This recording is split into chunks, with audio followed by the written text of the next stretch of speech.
let's just be clear on some things here. And this goes to a year to 11 years ago when people were mocking and belittling me and say, this could never happen. It never could be possible.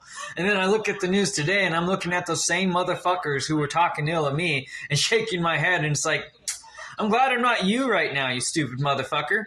Here's the thing. If all your problems, let's think of it this way. Let's simplify your problem. The world is a pond, right? So in that pond, someone's making splashes. And in those splashes, the waves ripple through everybody, right? So who's the one making splashes? So if all your problems stem from one major problem, and since you couldn't solve that problem, you got all these other problems, right?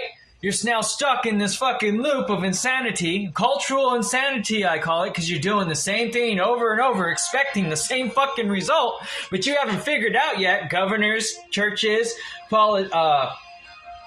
judges, police officers, anyone in a teacher's position, that this is as much your fucker's fault than anybody's, because you allowed this shit to happen. People who are in position of power.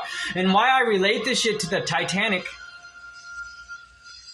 just like they said in that fucking movie, that he himself could not sink that ship. Look at you fuckers now. You're no different than those assholes, and that was in 1912. Now I could even go back a few hundred years, 1,000 years prior to that and show you where you fuckers messed up. You still act the same way as those fuckers did on that boat. With class, stature, making headlines, blah, blah, blah, blah, and blah, not caring about the fucking, I don't know.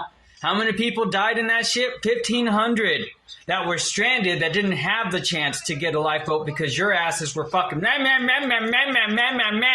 Look at you now. Is it worth watching your loved ones die? You thought so at the time. I don't give a fuck who you are. When it was as simple as being human, you could see where you fucked up.